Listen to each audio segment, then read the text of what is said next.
What's going on?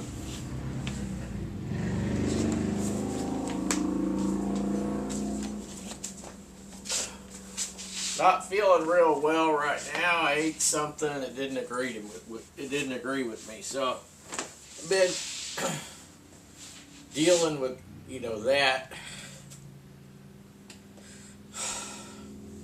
Anytime you eat something that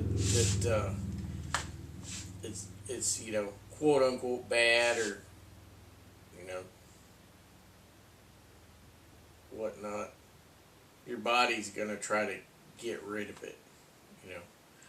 So the first thing that your body does is it tries to kill whatever was in whatever you ate, right? So how it does that is it increases the temperature of the body.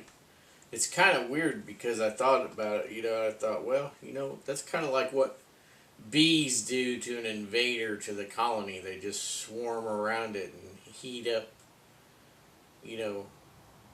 the invader and overheat it and kill it, right? This is what our bodies do to invaders into our system. So that's why you get a temperature. So unless it's when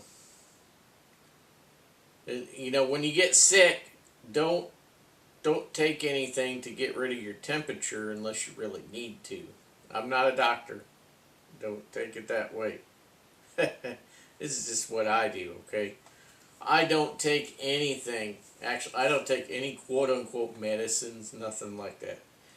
I try to remedy everything by letting my body do what it needs to do to get things done and over with. If your temperature gets a bit too high, then yeah, okay, take some aspirin or something. Aspirin comes from where? The willow tree. Aspirin is derived from the inner bark of the willow tree, the cambium area. So if you got a willow tree around, you take part of the bark off and you scrape out the inside, you put it in your mouth, it's going to taste like aspirin. Alright? Anyway, so I had a temperature yesterday. Man, I was hot. I thought, well, I ate something that didn't like something in that something, so yeah, I threw up like 6 times. See, that's the body. That's the body getting stuff out of your system. Whatever you ate that wasn't good, it says, okay, we got to get this out of here. We tried heating it, now we got to try expelling it, right? Sometimes it comes out both ends. When it comes to the body trying to expel things out of your system. Sometimes you'll vomit it out, sometimes it'll come out the other end. If it was like, who knows how that works? I don't know how it works. I just know that expelling something foreign to the body it doesn't want in there, yeah, that's what happens. So anyways, it tries killing it, killing it off. If there's something alive there, it'll try killing it by overheating your body, killing it through heat. That doesn't help. That doesn't work. That doesn't help enough. It'll try to expel it from your body. Yeah, so I threw up about 5-6 times, I guess, vomited, right? And I did feel better after that. I got most of it out. Whatever I had eaten like a few hours before, I got most of it out, but there's still something in there, and I could tell because it was making me a bit dizzy, whatnot.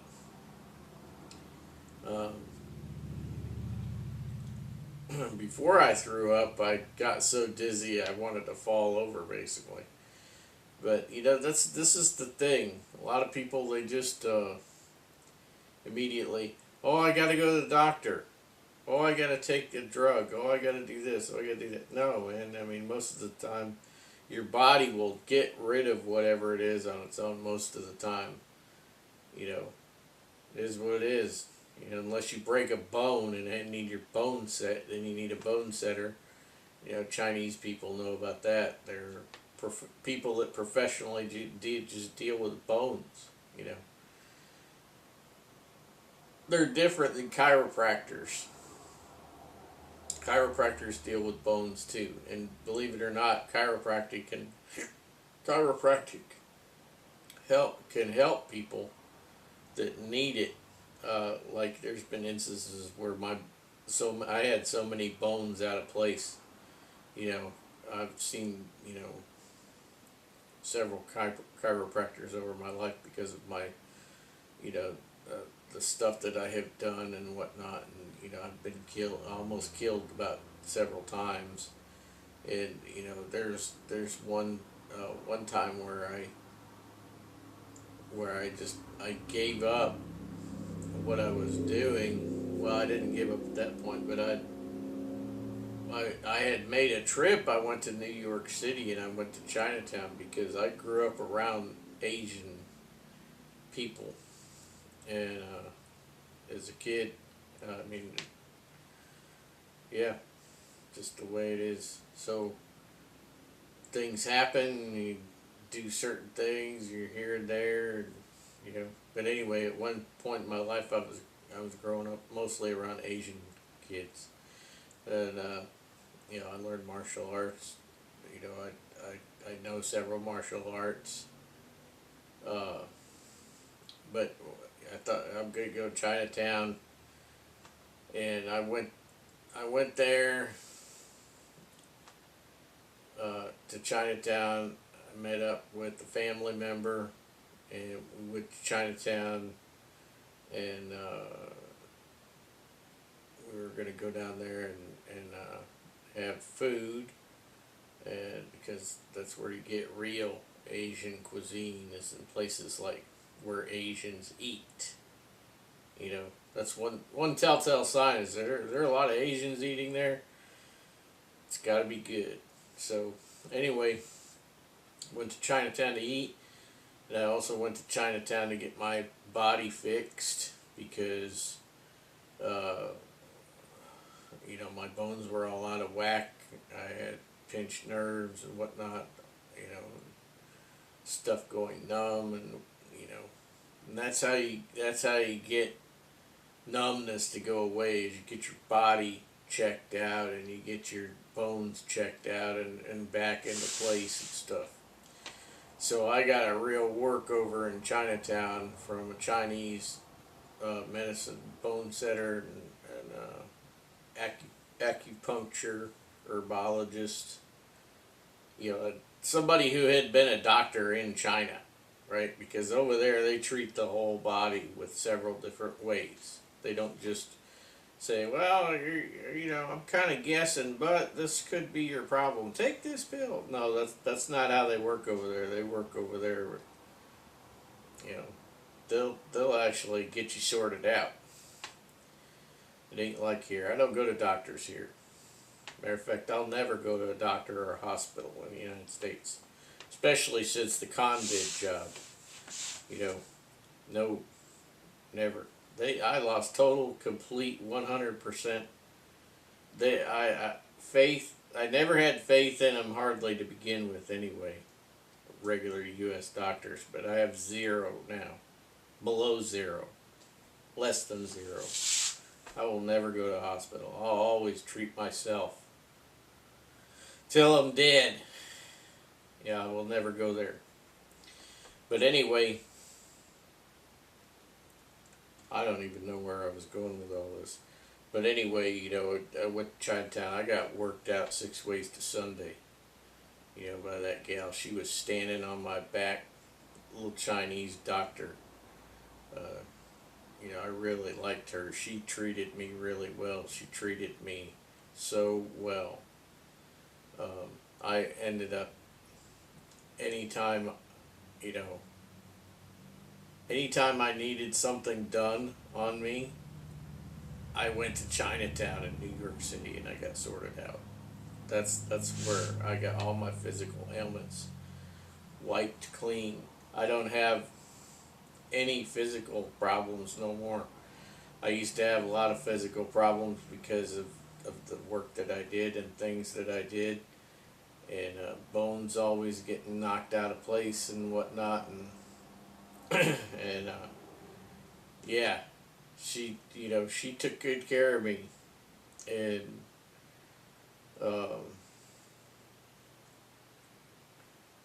the thing is that you get your bones all sorted out and you get everything back in place. You don't want to go out and be rough or anything for at least a couple of weeks. You kind of ease back into things, and I mean, they do the deep tissue massage and all that stuff, and get your muscles back sorted out, get all the knots out, get everything working right again, and then you just kind of take it easy for a couple of weeks. You're going to take it easy for a couple of weeks, and don't move too fast doing anything, getting out of bed or doing this. Don't act like, oh, I'm 100%.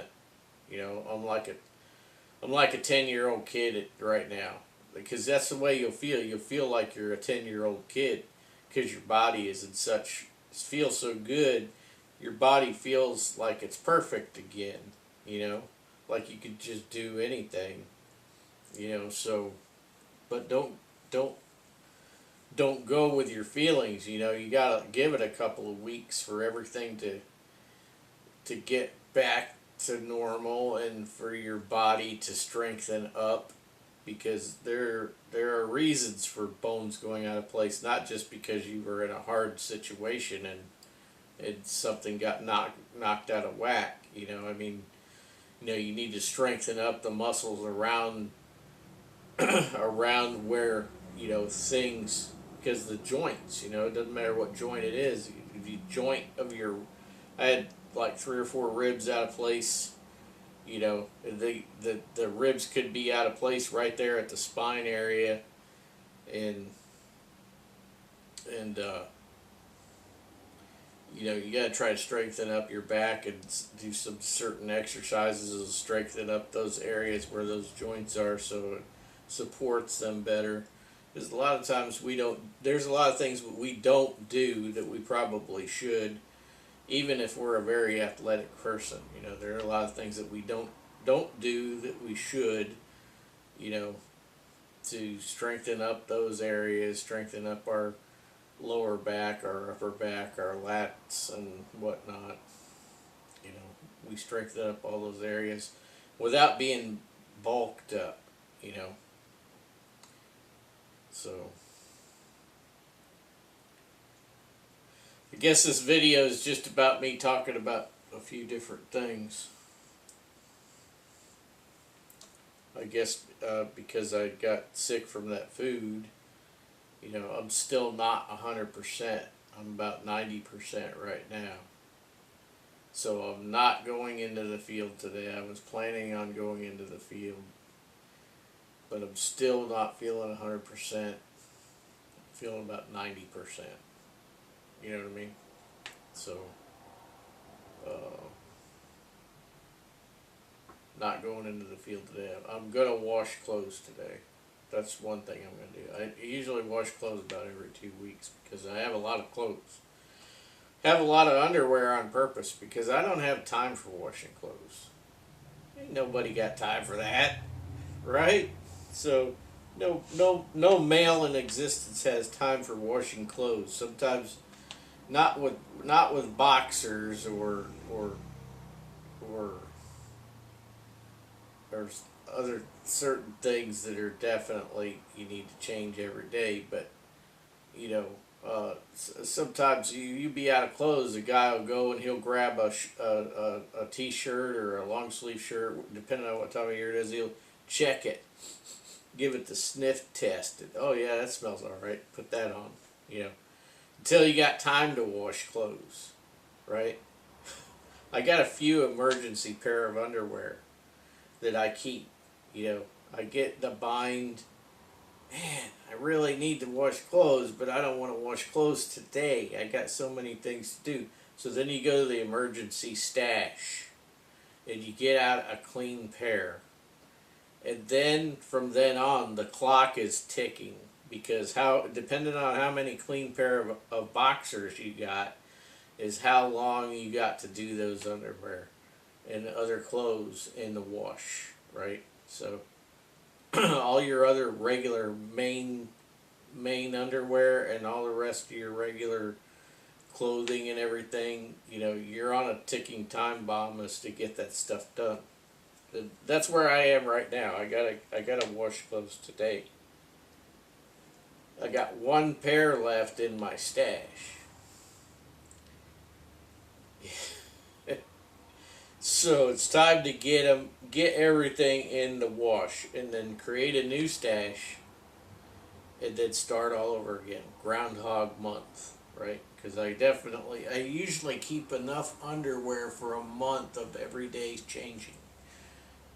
I got a lot of underwear. all, all guys should have at least 25 to 35 pair of boxers. Alright? All guys. Doesn't matter how old you are. You need to have 25 to 35 pairs of boxers. And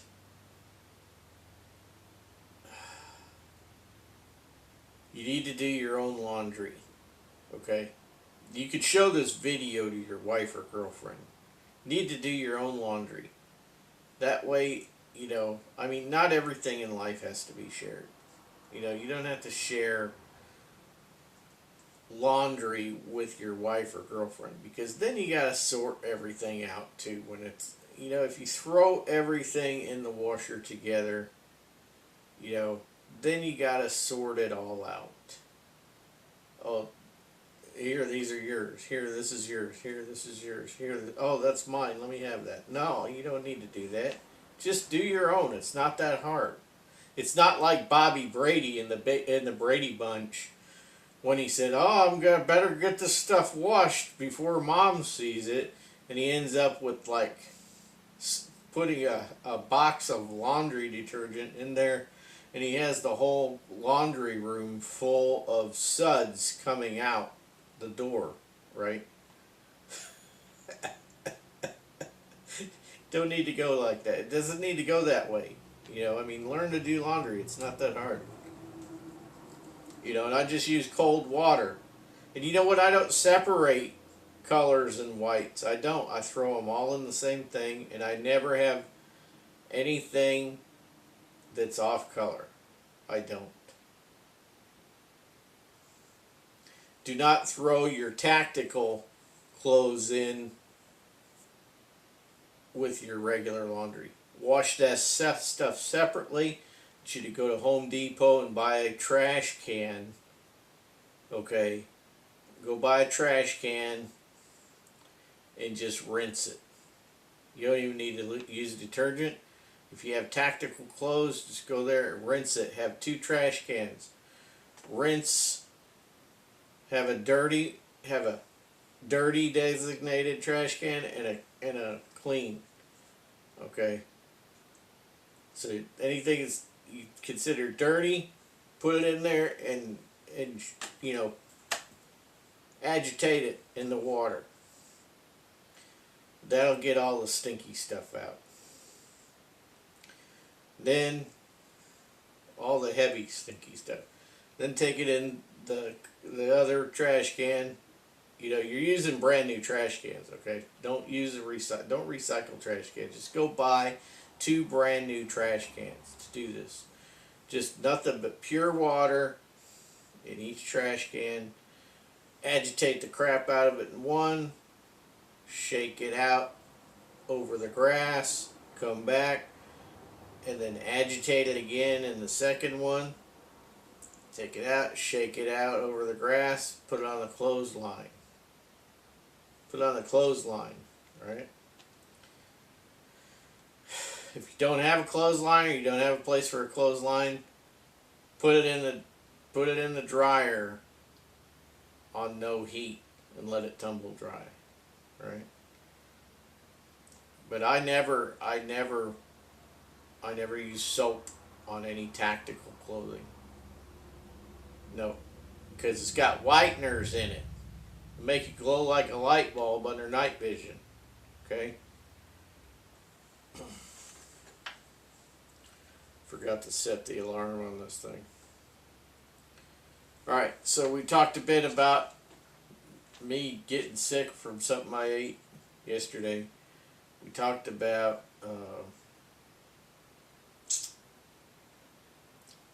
clothing, dealing with your tactical clothing, having plenty of underwear on hand as a man. Okay. Because sweat is an issue.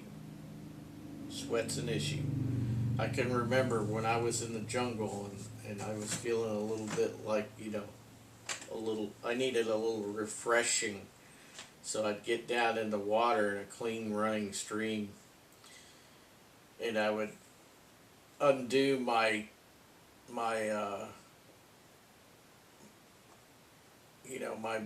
belt buckle and the front of my pants, my trousers, and I would pull them down. I'd get down in the water, I'd pull them down, and I would agitate the water,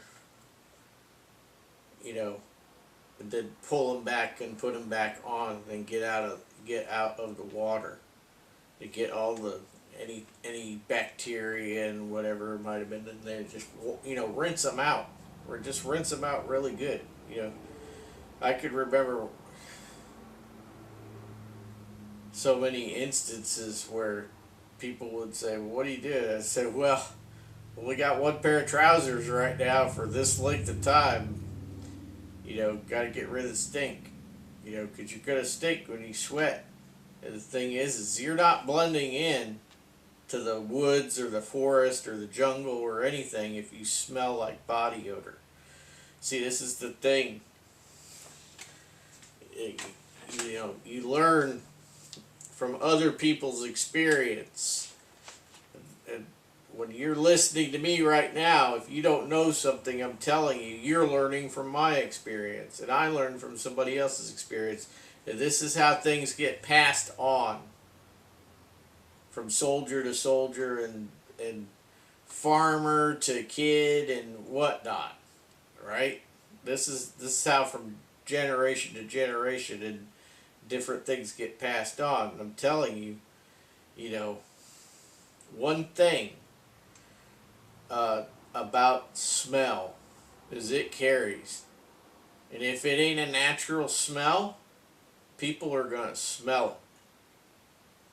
That's right. The longer you're in a wood or jungle environment and accustomed to that environment, you start smelling something that doesn't belong, that's a target indicator. Alright? This is one thing we have learned coming down from generation to generation. Nook bomb, right? Nook bomb, fish sauce. In Vietnam, the Vietnamese loved Nook bomb fish sauce, and they would put it with the rice or whatever, and cook their food. I mean, those guys, that were involved in the conflict, they would smell that, and they would say, "Hey, Charlie, right there." They'd be on. Find out which way the wind's blowing, and wherever they're down, whichever way they're downwind from, they're smelling that come downwind from them. They were right there. Okay? Same goes for body odor. You don't smell like the jungle. You don't smell like the wood. You smell like somebody who's got heavy BO.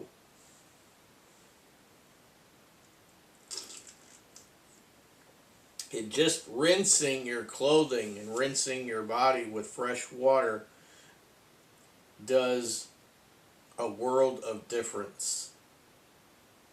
You can't even describe the difference. I mean, it's yeah. People's clothes, I've had clothes rotting off of me, because they rot from sweat and moisture and everything, you know, and that also ruins your field uniform, you know. Yeah, you ever wonder why the crotch rots out of a set of trousers before anything else? Because the sweat. You know, years ago, probably 10, 15 years ago, I say years ago, well, that's not really that long ago. Years ago was like 30, 40 years ago. Okay, but many years ago, how's that? Many years ago, I thought, I started researching a lot about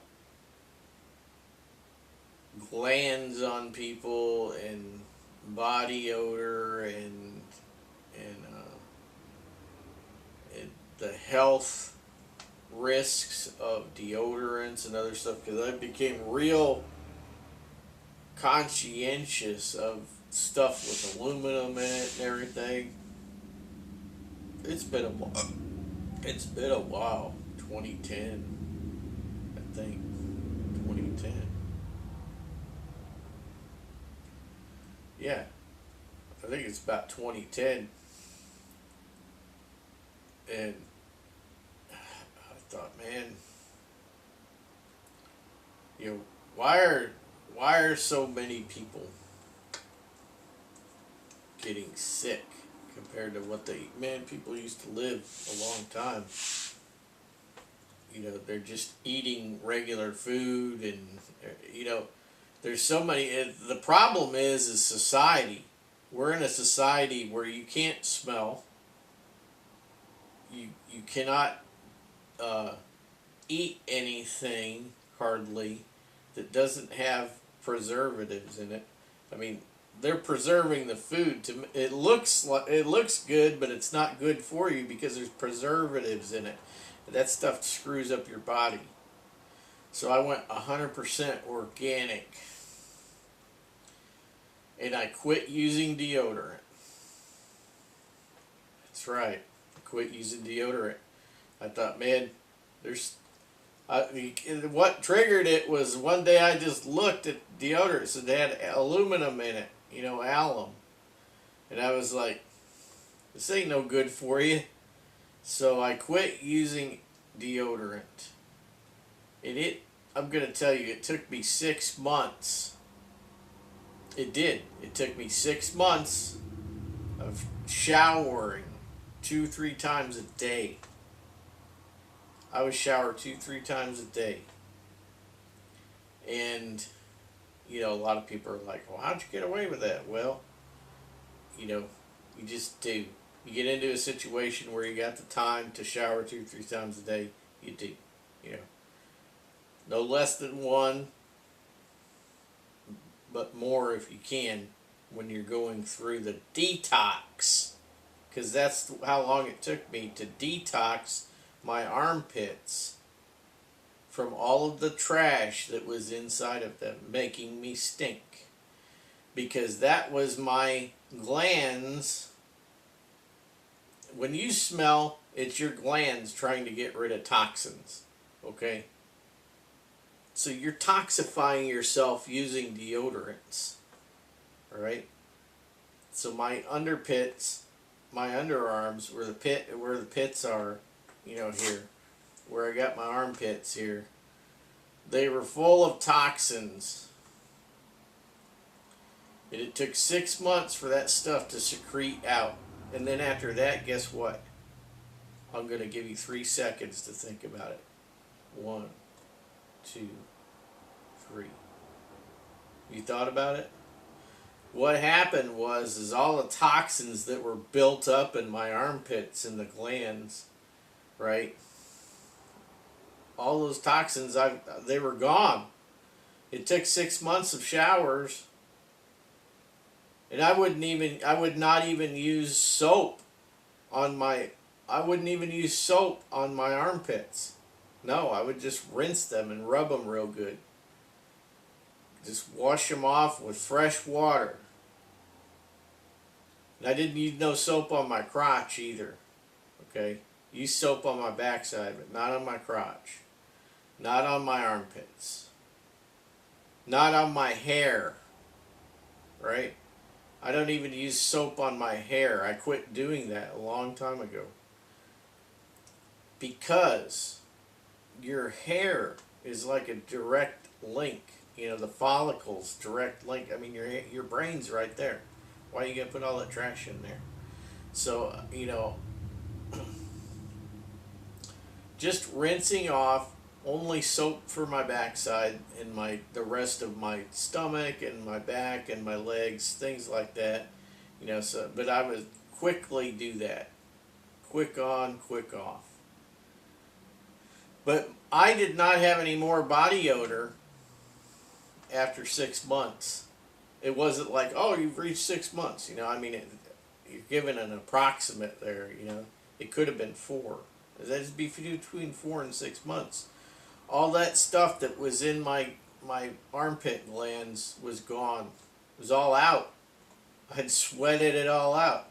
And now if I'm sweating heavy, even then I don't even hardly smell anything. Even if I'm sweating heavy, I just feel dirty.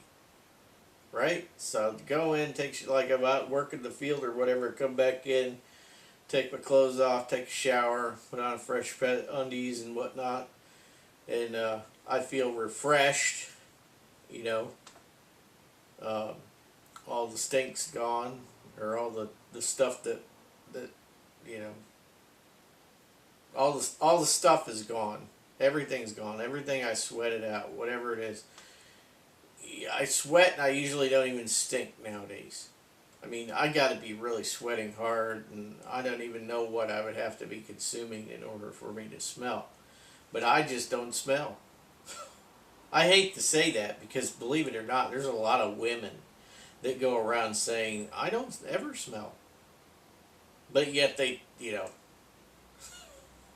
I'm not going to go there. I'm not going to get into that. Some women say that they don't fart. We all know they're liars. When I was in school as a kid, there was this really good-looking girl in my class.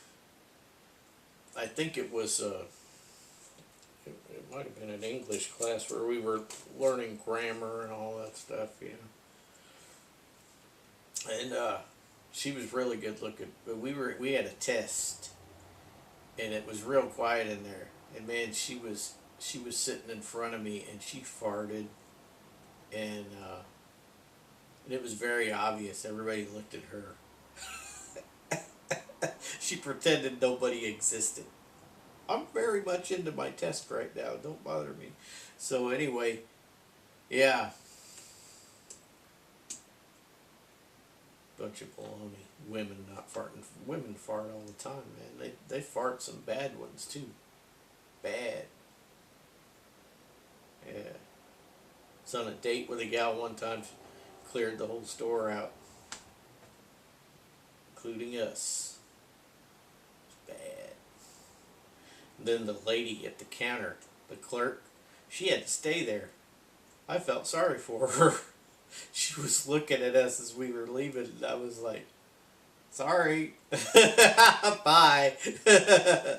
So the whole store, I think it was a bookstore or something, small bookstore, and there was no way that stench was getting out of there unless there was a fan handy, because it was bad.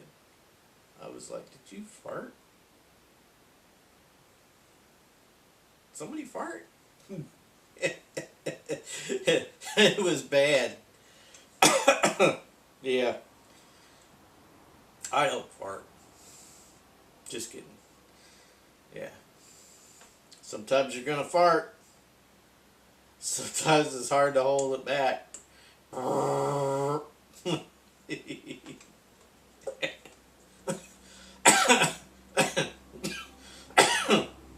One time I went to shopping with my mother, took her to the store. This is so many years ago.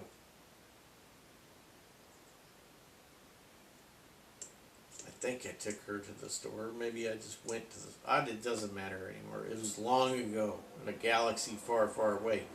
Anyway, I was walking. There's aisles of groceries. I was walking down the length of all the ends of the aisles, and I was looking down to see which aisle she was on, and because I was just going to go ask her how much longer are we gonna be here, what all do you gotta get, maybe I can help you, right? So anyway, I'm walking, and then I look down this aisle. My mother is like booking down the aisle she's walking really quick. She's walking really quick. And then I stand there and watch her to see which way she goes at the end of the aisle. And she hung a left. And she went down. I don't remember. She went down back down the very next aisle, but I just went back that way, and I caught her on another aisle. It was either the very next one or another one. And I went up to her and I said, why were you walking so quickly? And she had farted on the aisle. She was on the aisle, there was nobody else there, but she farted and crop dusted the whole aisle with fart smell. And she wanted to get off of that aisle because she was the only person that it could be pinned on if somebody else showed up.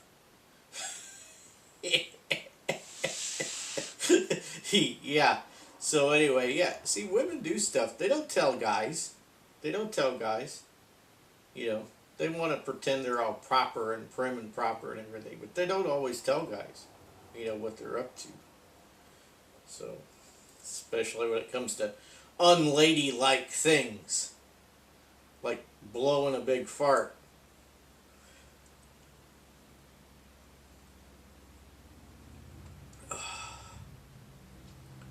I'm feeling better just because of the fart jokes, fart stories.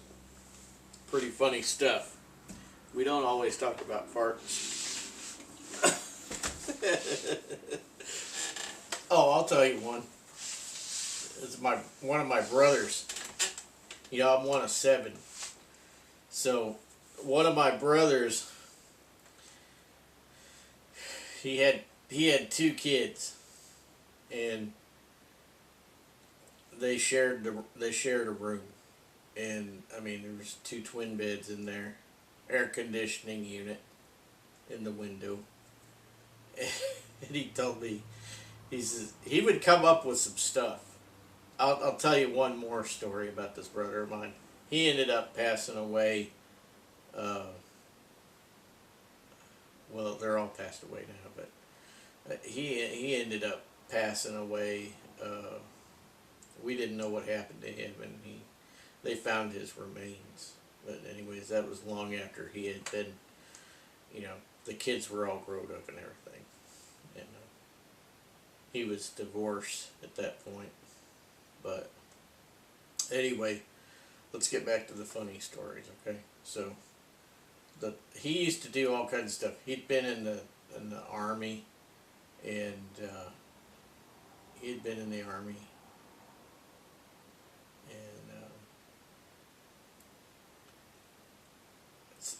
He was bored. He was also a mechanic, but he was bored all the time. He got out of the army, he was bored, and at first, because we both had been in the service, and he wanted to run all the time. He says, "Come run with me." So I'd go over to his place. We'd jog a few miles, maybe 3 to 5 miles, and just hang out. But anyway, he was telling me about his 2 girls. They were they were sleeping and it was nap time. He said that he he was bored and he kept farting a lot. He had the farts for some reason or another. He'd eaten something, just kept farting. They were pretty foul smelling. So he got the idea to go to the air conditioning intake at the girl's room and just stand there for a few minutes and, see if a fart would come out. And the fart, he said he had a real stinky big fart came out, and he was right there by the intake and it went in. He's assuming it went in because, farts are invisible, right? So anyway, he couldn't hardly contain himself while he was telling me about it. But anyway, he said he went back in the house and he stood outside in the hallway near the girl's room. And next thing you know, the girls come flying out of the room. And they had both been sleeping. They were both in bed sleeping, taking their nap. These kids are young. They're, yay high. They come right out of the room. It really smells in there. So smelly it woke them up out of their sleep. But yeah, when he had got back from his service with the Army, I was like, man, the kids were, little kids are always got so much energy. They won't go to sleep until they wear themselves out, And so he says, I came up with a good solution for kids and not wanting to go to sleep. He says, I just PT them until they're tired. So I was like, what? He's like, yeah, watch this. So we went outside. We were sitting in some chairs out in the front of his house. And he called the two girls and he had them doing laps around the house. And then he'd say, okay, I want 15 push-ups from each of you, and I want 50 sit-ups. And they couldn't do everything, they're just little kids. But he would just wear them out. And he had them mentally conditioned to where they were playing games, right? But his objective was just to wear them out so they'd be sleepy and want to go to bed. So that was, take note, guys, if you got little kids, just PT the crap out of them and they'll get sleepy and want to go to bed. So yeah, here's another good one. This friend of mine, he was in World War II. Back when it was the Army Air Corps, and he had a buddy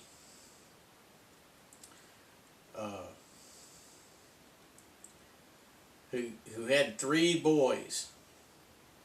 Now I didn't know his buddy had, I didn't know, because this is long ago, right? I didn't know anybody involved, but this is a good story. And it's actually, it's got something to it for people who have kids, not to be too strict with them, to don't treat them like little soldiers, in other words. But he had this buddy was a Marine, and he'd call the boys in the morning before he'd go off to the base, and he'd line them up. He'd call roll with them, basically. He'd line them up, and he'd say, all right, I'm going to give you your orders for the day. He'd dole out the orders for the day, and then they'd be standing there at attention, and my buddy said, and then he would tell them, any questions? And the one boy that was the youngest one, he raises his hand. He says, yes, sir. And he says, speak. And the kid says, yes, sir. How do I get out of this outfit? So the little kid, he about had enough. Too much of that orders for the day stuff for him. He would just want to be a kid. But yeah.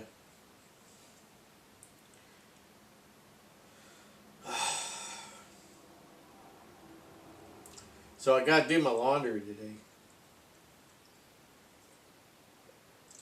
You might be curious about this shirt with this black Labrador Retriever on it. Well, sweatshirt actually. It's a place on Martha's Vineyard. You know, that highfalutin island where, you know, people go to kick back and listen to Jimmy Buffett and things like that, I guess. I don't know what they do there. But anyway,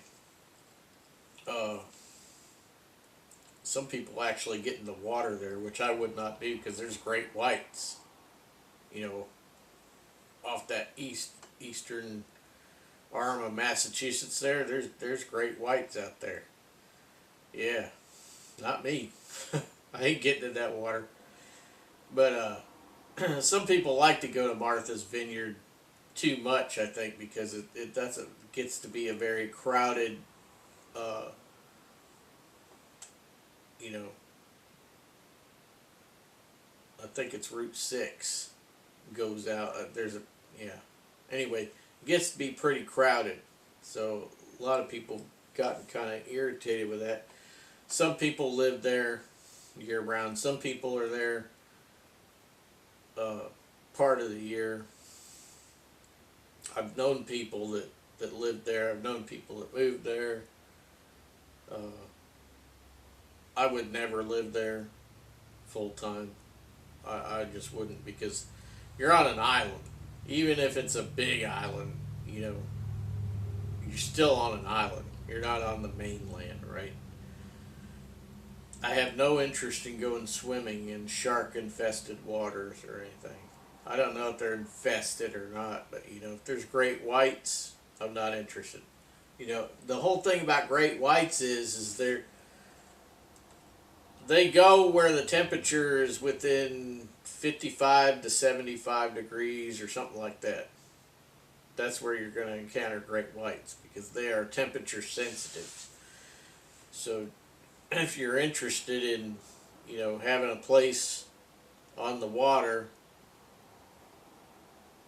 where there's a potential for sharks, you know, just check, well, what's the average temperature of the water in this area, you know. And then when you find out those details, because you can find details out like that.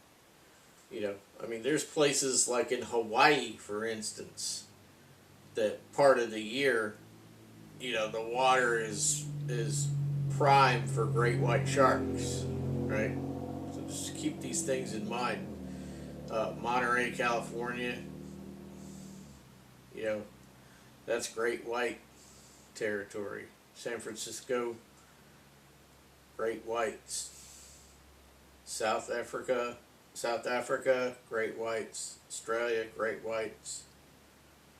You know, they ain't nothing to fool with, man. You know, I see people swimming with them. Those people are stupid. You know, these are primordial beasts. They probably got a brain about this big. You know, they survive mostly out of instinct, right? So they don't think nothing of taking a bite out of a person to see if it tastes good, and it's, you know, going on their merry way like nothing happened and looking for something better.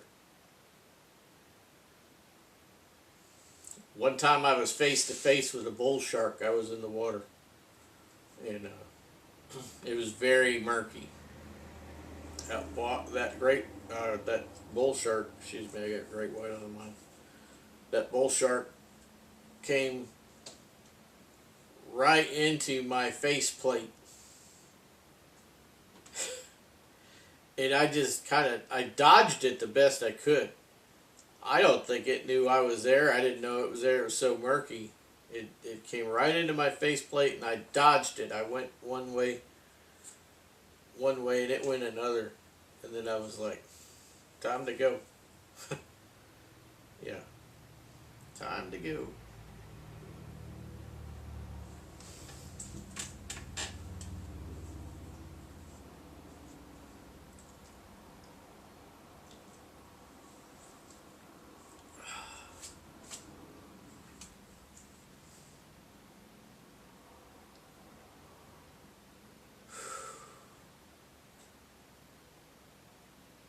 I forgot to set a timer, so I really should see how many minutes I've been gabbing here. Yep. Time to shut her down, guys. 50 minutes. Doesn't seem like 50 minutes, but it's been a while. So, I'm going to try to get my stomach better here and get my laundry done. And I'll catch you guys later. Have a good one.